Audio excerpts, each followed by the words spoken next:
तो दोस्तों D mart यानी कि एवेन्यू सुपरमार्ट्स ये कंपनी एक टाइम तक बहुत ज़्यादा फेमस कंपनी हुआ करती थी। इन्वेस्टर्स की फेवरेट कंपनी हुआ करती थी। हर साल डबल ट्रिपल रिटर्न्स दे रही थी। अपने जब से ये लिस्ट हुई थी वहां से लेकर लगभग 2020 तक एक ज़बरदस्त रिटर्न्स इस कंपनी ने देखने को मिली।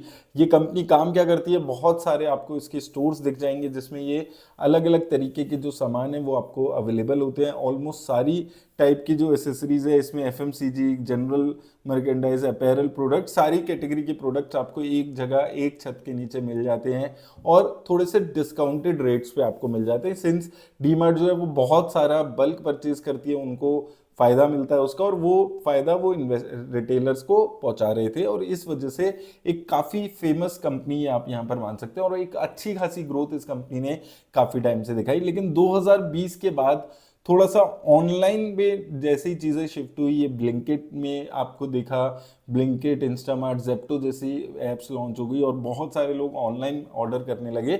वहां से इनका जो बिजनेस है वो थोड़ा सा इम्पैक्ट होने लगा है और जो ग्रोथ इनकी 40-50% की साल भर में देखने को मिलती थी वो धीरे धीरे स्लो डाउन होने लगी है। और अब पिछले 2-3 सालों से वो जो स्लो डाउन है ग्रोथ में वो साफ नजर आ रहा है। अब हो क्या रहा है कि यहाँ पर इनकी जो न्यू स्टोर्स है वो ओपन हो रहे थे, न्यू स्टोर्स में भीड़ हो जाती थी और वहां से एक अच्छी ग्रोथ हो रही थी। अब है क्या कि जो उनके न्यू स्टोर्स हैं वो ऑलरेडी अपनी अच्छी कैपेसिटी पे रन कर रहे हैं और जो नए स्टोर्स हैं वहां पर भी ग्रोथ आ रही है। लेकिन जो एक दो चीजें, एक तो जो नए स्टोर्स खुलने का इनका रेट था वो थोड़ा सा स्लो हुआ है और दूसरा एक इनके जो अपने स्टोर्स हैं वहां पर भी सिंस बहुत सारी ऑप्शंस अब आ गई हैं, बहुत सारे लोग ऑनलाइन ऑर्डर करने लगे हैं।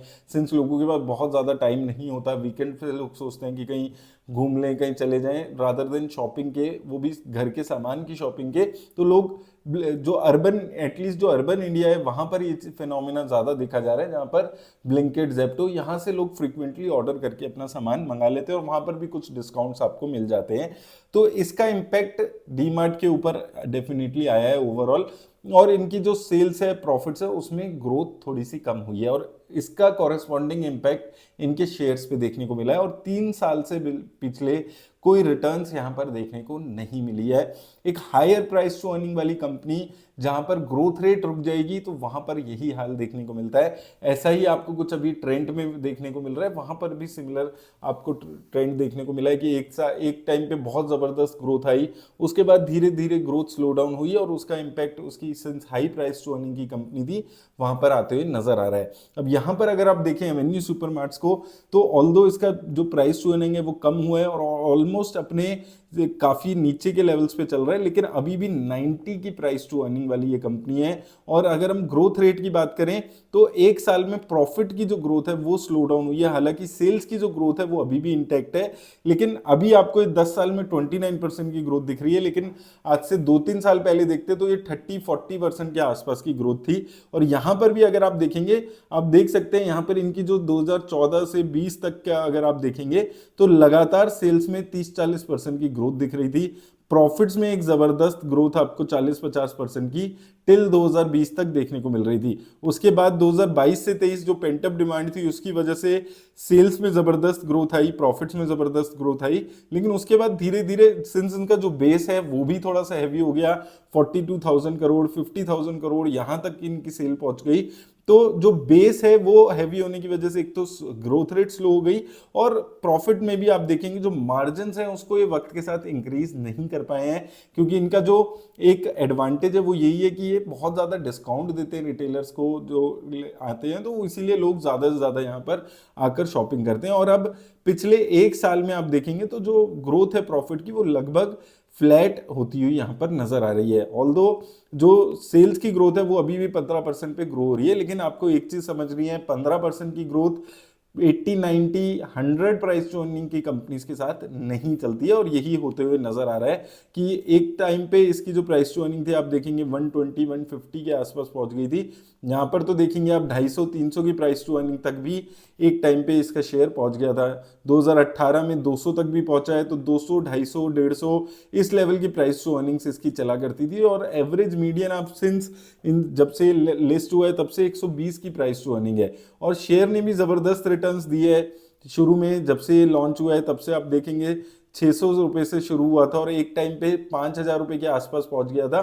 फिर वहां से लेकर 2021 से लेकर यहाँ पर फिर ₹5000 पे पहुंचा, लेकिन अब उसके बाद एक कंसोलिडेशन है। तो ओवरऑल 2021 से लेकर अभी तक अगर आप देखेंगे तो लगातार यहाँ पर नेगेटिविटी देखने को मिली है, और 3 साल में -3% की और 5 साल में सिर्फ 7% की अभी फिलहाल ये रिटर्न्स देते हुए नजर आ रहा है। तो इसका रीजन हमने ऑलरेडी बात कर लिया। अब यहाँ पर भी अगर आप देखेंगे, देखिए 74% पैसा तो ऑलरेडी लॉक्ड इन है, और फॉरेन इंस्टीट्यूशन, डोमेस्टिक इंस्टीट्यूशन में भी बहुत ज़्यादा कुछ खरीदारी नहीं देखने को मिलती, एक सिमिलर लेवल्स पे आपको देखने को मिलेगा। तो ऐसा नहीं है कि कोई नई एक्साइटमेंट इस कंपनी के शेयर को लेकर आ रही है, क्योंकि एक डिसेंट ग्रोथ, एक डिसेंट लेवल पे लगातार ग्रोथ आपको देखने को मिल रही है, और ऑलरेडी बहुत ज़्यादा प्राइस्ड इन चीज़ें की हुई है। और कंपनी के प्राइस पे बात करें अगर हम रिसेंटली, तो अभी लगातार गिरावट देखने को मिली है। ₹5000 से लगभग ₹3700 के आसपास आ गया पिछले 1 डेढ़ 2 महीने में, 3 महीने में आप देखेंगे तो एक लगातार अभी डाउनफॉल इस कंपनी में चल रहा है। अब अगर हम नियर बाय सपोर्ट की बात करते हैं तो देखिए रिसेंटली नियर बाय सपोर्ट 3900 के और ₹4000 के आसपास हुआ करता था, वो तोड़ के ₹3700 के आसपास आ गया। तो फर्स्ट तो इसका ये सपोर्ट है 3900 का। थोड़ा सा लॉन्गर टर्म में देखें, 3 साल के अगर सपोर्ट की बात करें तो 3 साल में 2 सपोर्ट थे, एक 4000 का हमने बात कर लिया, देन 4000 से गिरता है तो यहाँ पर 3600 3700 इन लेवल्स पे आता है। तो अभी अपने वही 3700 3600 के लेवल्स पे आते हुए नजर आ रहा है। यहाँ पर एक स्ट्रॉन्ग सपोर्ट की उम्मीद है इस कंपनी की शेयर में, 3 साल में एक अच्छा सपोर्ट रहा है, और यहां से गिरता है तो 3300 3400, तो ये 3400 से 3600 3700 की रेंज है जिसमें लोएस्ट यहां पर आपको देखने को मिला है, और 3 साल का लो भी देखेंगे तो 3300 के आसपास रहा है। तो ये 3 क्रूशियल लेवल्स रहने वाले हैं। पहला लेवल तोड़ के नीचे आ चुका है शेयर 4000 का, अब नेक्स्ट लेवल 3600 तक भी जा सकता है, वहां से भी नीचे जाता है तो और 10% की गिरावट की उम्मीद यहां पर की जा सकती है।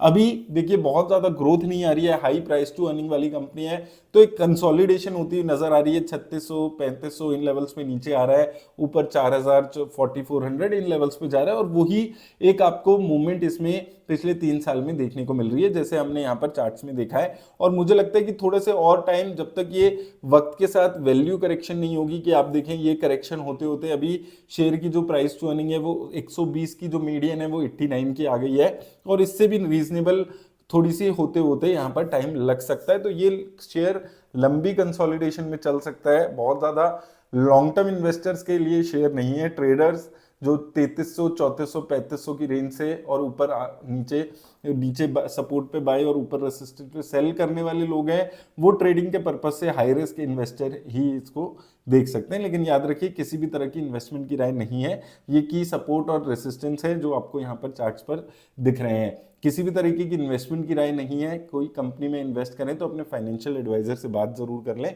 मेरी तरफ से बस इतना ही दोस्तों, धन्यवाद।